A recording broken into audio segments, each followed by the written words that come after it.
उपस्थित आप है मेरे साथ में एक ऐसी खबर पर चर्चा करने के लिए जो कि इस समय भारत और चीन के बीच में जो संबंध हैं उन्हें और बिगाड़ती हुई नजर आती है। शुरुआती दौर पर अगर हम देखें तो खबर आप देख रहे हैं कि भारतीय पत्रकारों को अपने देश से बाहर निकाल रहा है चीन। ये खबर जब आप देखते हैं तो साथ में एक पॉइंट और भी निकल कर आता है और वो ये है कि क्या भारत भी ऐसे ही चीनी पत्रकारों को अपने देश से बाहर निकाल पाएगा। जानने के लिए चलिए आज के सेशन की कुछ प्रमुख हेडलाइंस की चर्चा करते हैं। जैसा आप यहां पर देखते हैं, China denies visa extension to last Indian journalist reporting from country. चलिए मैं कुछ छोटी सी बेसिक जानकारी दे देता हूँ। जैसे आप लोगों ने इंडिया में रहते हैं, जैसे अपन जितने भी लोग इंडियंस हैं उन सबके पास में कोई ना कोई अपने देश का पहचान पत्र होता है, जिसे आप आधार कार्ड के नाम से, मतदाता पहचान पत्र के नाम से, डीएल के नाम से कई तरह से यूज़ करते हुए काम करते हैं।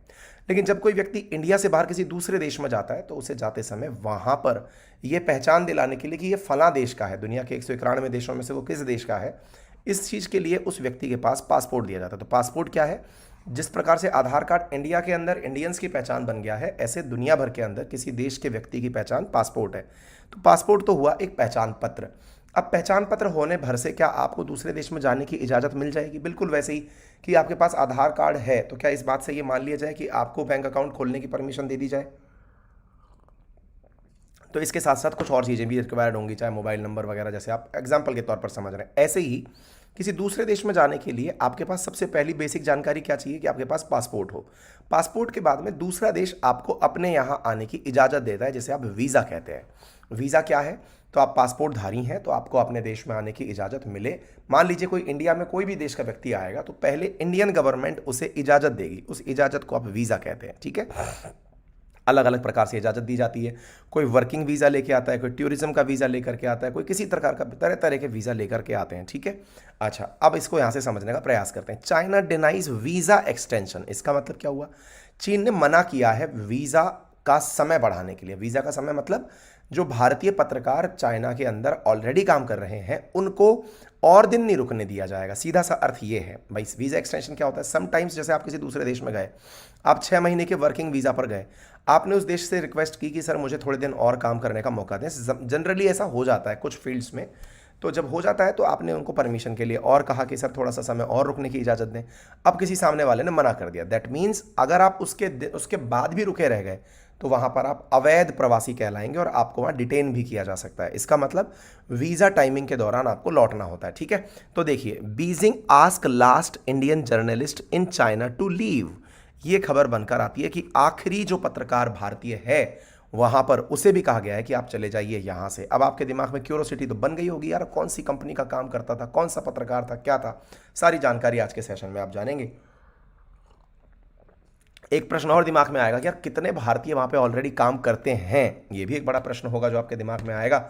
और साथ में चाइनीज़ कितने हैं जो इंडिया में काम करते हैं। ये सारी जानकारियाँ आज आपको यहाँ पे जाननी होंगी। तो चलिए आपके सामने यहाँ पर कुछ फ़ोटोज़ दिखाते हैं और पत्रकारों की तस्वीरों से आप अंदाज़ा लगाएं कि ये पत्रकार, अगर आप फ़ोटो देखें तो आप इनके पहनावे से, गणवेश से, प्रेजेंटेशन से आप पता लगाएंगे कि ये डिफरेंट डिफरेंट जगह से आए हुए पत्रकार प्रतीत होते हैं, है ना। अच्छा, ऐसे ही जब भी कोई इंटरनेशनल समिट होती है तो ये पत्रकार उस खबर को कवर करने के लिए पहुंच जाते हैं। इसीलिए दुनिया भर के पत्रकार दूसरे देशों के अंदर काम करने आते हैं। फॉर एन एग्जाम्पल, इंडिया में भी बहुत सारे देशों के पत्रकार आए हुए हैं, चाहे अमेरिका हो, चाहे फ्रांस हो, चाहे ब्रिटेन हो, चाहे चाइना हो, जापान हो, सभी देशों के पत्रकार देश में आते हैं और यहाँ की जो इंटरनेशनल इवेंट्स जैसे G20 इंडिया में चल रहा है तो उसको कवर करने का काम करते हैं। ठीक है, तो चाइनीज़ फॉरेन मिनिस्ट्री ने मंडे को हमारे लास्ट इंडियन जर्नलिस्ट से कहा कि वो जून 2023 के अंत तक अपने आप को या इस जगह को छोड़कर चला जाए। तो पहला प्रश्न, वो कौन से पत्रकार, कौन से चैनल से जुड़ा हुआ था? तो वो पीटीआई से जुड़ा हुआ था। पीटीआई क्या है? प्रेस ट्रस्ट ऑफ इंडिया से जुड़ा हुआ था। प्रेस ट्रस्ट ऑफ इंडिया, जिसे आप सामान्य तरफ के नाम से पीटीआई के नाम से जानते हैं, ये भारत के लार्जेस्ट न्यूज़ एजेंसी है। तो बोले ये करती क्या है?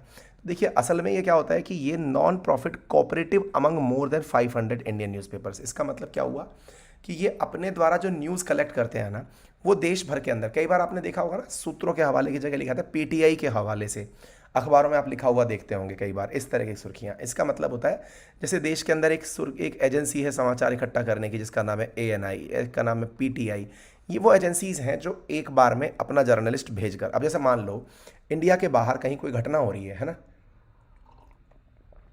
इंडिया से आपने बाहर पत्रकार भेजा। अब ये थोड़ी है कि देश के अंदर इतने सारे न्यूज़ चैनल चल रहे हैं, सबकी सब अपनी एक फ्लाइट लाद कर पत्रकारों की भेजें कि जाओ वहाँ पे कवर करके आओ। वो क्या करते हैं, किसी एक व्यक्ति को ही वो कर देते हैं इसकी भैया तुम ही जाओ, हम तुम्हें स्पॉन्सर कर रहे हैं, तुम्हारी जो न्यूज़ है वो सबको दिखानी है। अब जैसे मान लो G20 इंडिया में हो रहा है, तो भारत के बाहर के जितने भी देश हैं ये थोड़ी सबने अपने अपने भर भर के बस भेज दिए होंगे यहाँ पे, किसी एक पत्रकार को कह दिया होगा भाई वहाँ पे जो भी चल रहा है मुझे भी बता देना, हम सब चला लेंगे उसको। तो उनकी अपनी अपनी क्रिएटिविटी होती है कि वो उसको कैसे प्रेजेंट करते हैं, प्रस्तुतिकरण उनका अपना है, खबरें एक ही जगह से सामान्यतया आ रही होती हैं, ठीक है। अच्छा, हालांकि कई बार बहुत बड़े मुद्दे होते हैं तो फिर पत्रकारों को भेजा भी जाता है। जैसे ये रसिया यूक्रेन वॉर हुआ तो पत्रकारों को अपने अपने लेवल पर भेजा गया कि जाके देखो कि वहाँ का लाइव प्रसारण क्या है, ये सब बताओ, तो वो फालतू की चीज़ें और हो जाती हैं। अच्छा, अब सवाल बनता है ऐसा हुआ क्यों, तो आंसर निकल के आता है कि ऐसा काम हमने नहीं, चाइना का आरोप है कि हमारे साथ भी ऐसा ही हुआ है। मतलब इनका कहना है चाइना वालों का कि हमारे साथ भी इंडिया में डिस्क्रिमिनेटरी मतलब भेदभावपूर्ण व्यवहार किया गया। अब बड़ा सवाल फिर बना, या चाइना वालों के साथ हमने क्या कर दिया। तो अब इस मसले को मैं थोड़ा सा आपको ब्रीफ में समझा देता हूँ। देखो, कुल मिलाकर बात क्या है ना, आपको अभी ये बात तो समझ में आ गई है कि ए देश और बी देश, मान लीजिए हम यहाँ पर इंडिया लिख लें और यहाँ पर हम चाइना लिख लें, तो इधर से चाइना वालों ने इंडिया में पत्रकार भेजे थे और इंडिया वालों ने चाइना में पत्रकार भेजे थे। तो देखो, दोनों देशों को अपने पत्रकारों को यहाँ की परमिशन दिलानी होती है। तो अब देखो, चाइना दुनिया की दूसरी सबसे बड़ी इकोनॉमी है, सेकंड लार्जेस्ट इकोनॉमी, ठीक है। अच्छा, इंडिया दुनिया की सबसे बड़ी कंट्री है, डेमोक्रेसी तो है ही, आबादी के हिसाब से भी नंबर 1 कंट्री है। अच्छा, अब एक बात सोचो, यहाँ 142 करोड़ लोग रहते हैं, लगभग 142 करोड़ यहाँ रहते हैं। क्या आपको नहीं लगता कि इस पूरे देश की खबर कवर करने के लिए कितने पत्रकारों की आवश्यकता होगी। और आप सरप्राइज होंगे जान करके कि इंडिया के यहाँ पर 3 पत्रकार थे, ठीक है। ऐसे चाइना वाले, अब सोचिए कि इंडिया के लोग चाइना में गए हैं, 3 पत्रकार जाकर के वहाँ पर खबरें संकलित कर रहे हैं। क्या आपको लगता है इतने बड़े देश को आप कवर कर पाओगे? आप करोगे क्या? आप सुबह सुबह चाय के साथ 10 वहाँ के लोकल न्यूज़पेपर लेके बैठ जाओगे और बैठ करके कि चलो इसके लोकल न्यूज़पेपर में ये छपा है, यहाँ से थोड़ी सी पड़ताल कर लो और निकाल करके अपने देश में खबर भेज दो। एटमैक्स यही तो कर पाओगे। अब सोचो, चाइना वाले इंडिया में कितना भेजते थे, ये बस भर के भेजते थे इंडिया में। मतलब इंडिया वाले चाइना जाएं तो 3 की इजाज़त है, 3 या 4, ठीक है।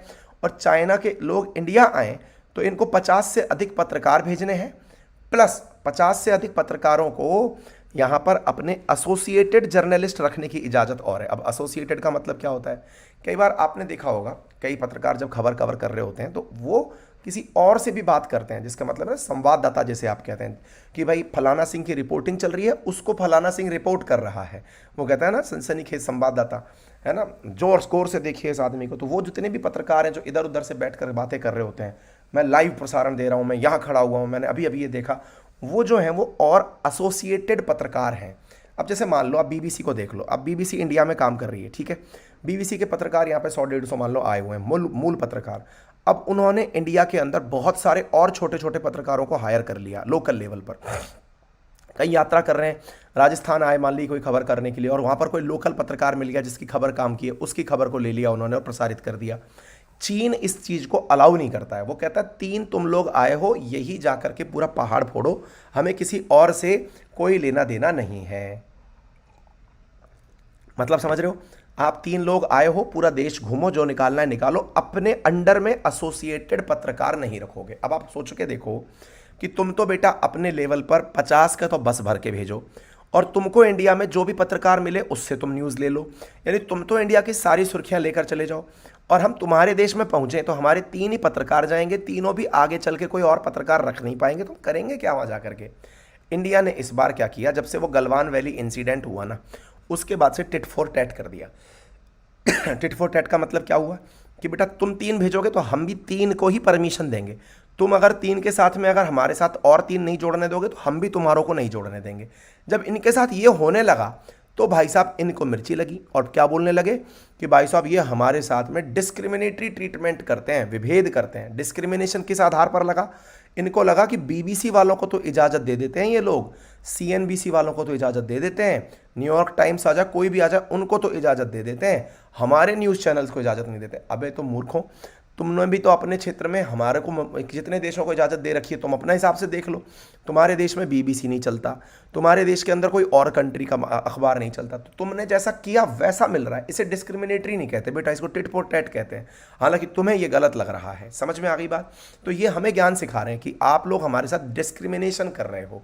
तो यहाँ पर आप देख सकते हैं ये खबर निकल के आती है कि चाइना के अंदर आप सोचिए 2 जर्नलिस्ट और 1 जर्नलिस्ट डिपार्टेड चाइना ऑन 11 जून। अब मतलब वीज़ा ही नहीं दे रहा है साहब, ये तो ये अपने साथ कहना चाह रहा है कि साहब अब जो है ना इंडिया के कोई भी जर्नलिस्ट हमारे यहाँ नहीं रुकेगा। मत रुक भाई, तुम्हारे बारे में तो सब जानते ही है ना, तुम्हारे ना फेसबुक काम करता है, ना तुम्हारे यूट्यूब काम करता है, ना तुम्हारे व्हाट्सएप काम करता है, तुम्हारे यहाँ इंटरनेशनल मीडिया काम नहीं करता है, तो तुम हमको भी रोक कर क्या कर लोगे? तुम तो वैसे भी एक जेल ही तो हो, ओपन जेल हो। तो अब सेकंड लार्जेस्ट इकोनॉमी में फाइनली इंडिया का कोई भी रिप्रेजेंटेटिव नहीं बचेगा। तो उम्मीद है आप लोगों को ये बात अच्छे से समझ में आ गई होगी कि वीज़ा की कहानी क्या है और वीज़ा के साथ साथ जो और चीज़ें रखने की है ना उनके साथ कहानी क्या है, ठीक है ना। तो चाइना का कहना है कि 2 इंडियन जर्नलिस्ट को वो वापस नहीं बुलाएगा, मत बुला भैया, और जून के एंड में हम लोग आ जाएंगे। अच्छा, इस बीच में अरिंदम बागची जी से पूछा गया कि बताइए साहब क्या कहना चाहते हैं, तो इन्होंने कहा कि देखो सीधी सी बात है, इंडिया में ऑलरेडी इतने चीनी पत्रकार काम करते हैं, हमने किसी को आज तक नहीं रोका, और तो और हमारे देश में इतने सारे विदेशी पत्रकार भी काम करते हैं, हम उन्हें भी नहीं रोकते। लेकिन भाई बात तो टेबल पर बराबरी की होगी ना, तो अगर वो हमारे साथ बढ़िया करेंगे हम भी उनके साथ बढ़िया कर लेंगे। हम बातचीत कर रहे हैं, ऐसा नहीं है हम बातचीत नहीं कर रहे हैं, ठीक है ना, हम उनके साथ बातचीत में हैं और प्रॉपर तरीके से बातचीत कर रहे हैं। इधर से चाइनीज़ फॉरेन मिनिस्ट्री के स्पोक पर्सन का भी कहना है कि हम लोग इंडिया जो भी कर रहा है हमारे साथ उसका हम प्रॉपर बदला लेंगे। तो ये अरिंदम बागची जी का बयान देख सकते हैं। many cases you are aware, other agencies are also involved in this process. But let me make the larger point regarding we have Chinese journalists who are there are Chinese journalists who have valid Indian visas.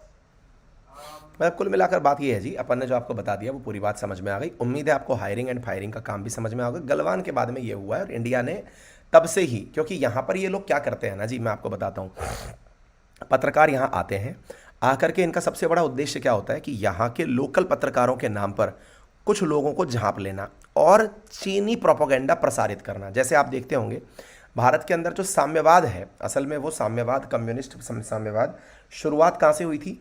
रूस से हुई थी। लेकिन अब चीनियों ने अपना साम्यवाद, जिसे माओवाद के नाम से आप जानते हैं, उसके पांव भी धीरे धीरे इंडिया में पसार दिए थे। तो कहने का कुल मिलाकर अर्थ ये है कि ये जो पत्रकारों के नाम पर वेशभूषा धारण करके लोग आते हैं, इसीलिए भारत पूरी तरह से ध्यान रखता है इनके ऊपर कि ये कोई प्रोपोगेंडा तो नहीं फैला रहे हैं, एनजीओ बन करके कोई वो तो तरीका नहीं फैला रहे हैं। ये तरीके होते हैं देश के अंदर वो करने के, ठीक है ना। तो भारत भी इनको लपेट करके बाहर निकालता रहा है। अब देखने की बात यह है कि चाइना उम्मीद करता है कि इंडिया इसका कोई सॉल्यूशन निकालेगा। इंडिया ने कहा बिल्कुल निकालेंगे, आओ साथ साथ बैठेंगे, बराबरी की बात करेंगे, तुम हमारे लिए वहाँ पर लोग खुलवा दो, हम तुम्हारे लिए यहाँ पर खुलवा देंगे। क्या चाइना हमारे साथ ही ऐसा कर रहा है? जी ना जी, ये अमेरिका वालों को भी नहीं छोड़ते। अमेरिका वालों को भी इन्होंने देखो यहाँ पे रोक लगा रखी है। ट्रंप ने इसके ऊपर काफ़ी ज़्यादा पहले भी बवाल काट रखा है, ठीक है ना। आप इधर देख सकते हो यूएस खूब ज़्यादा इनको ट्रोल भी करता है। इधर देख सकते हो चाइनीज़ मीडिया कंपनी को अमेरिका वालों ने भी भगा रखा है। ऑस्ट्रेलिया के जर्नलिस्ट को भी इन लोगों ने रोक रखा है। तो कोई बड़ी बात नहीं है, जर्नलिस्ट के साथ चीन में जो व्यवहार होता है ये तो दुनिया के सामने जग जाहिर है, ठीक है। उसके बाद भी लोगों को लगता है कि चीन ग्रेट कंट्री है। हमारे देश के कई राजनेता तो ये बोलते हैं कि साहब चीन में मिल जाएंगे। साहब फारूक अब्दुल्ला का बयान है कि साहब अगर इंडिया ने कश्मीर में शांति स्थापित नहीं की तो कश्मीरी लोग चीन में जा सकते हैं। अरे भाई साहब धन्य हैं आप लोग, गजब स्वतंत्रता है वहाँ। चलिए खैर कोई नहीं, पर राजनेता हैं, अपनी अपनी बातें रखते होंगे। फिलहाल के लिए आपकी क्या राय है वो ज़रूर आप कमेंट बॉक्स में बताएं। चैनल पर नए हैं तो चैनल को सब्सक्राइब करना बिल्कुल ना भूलें।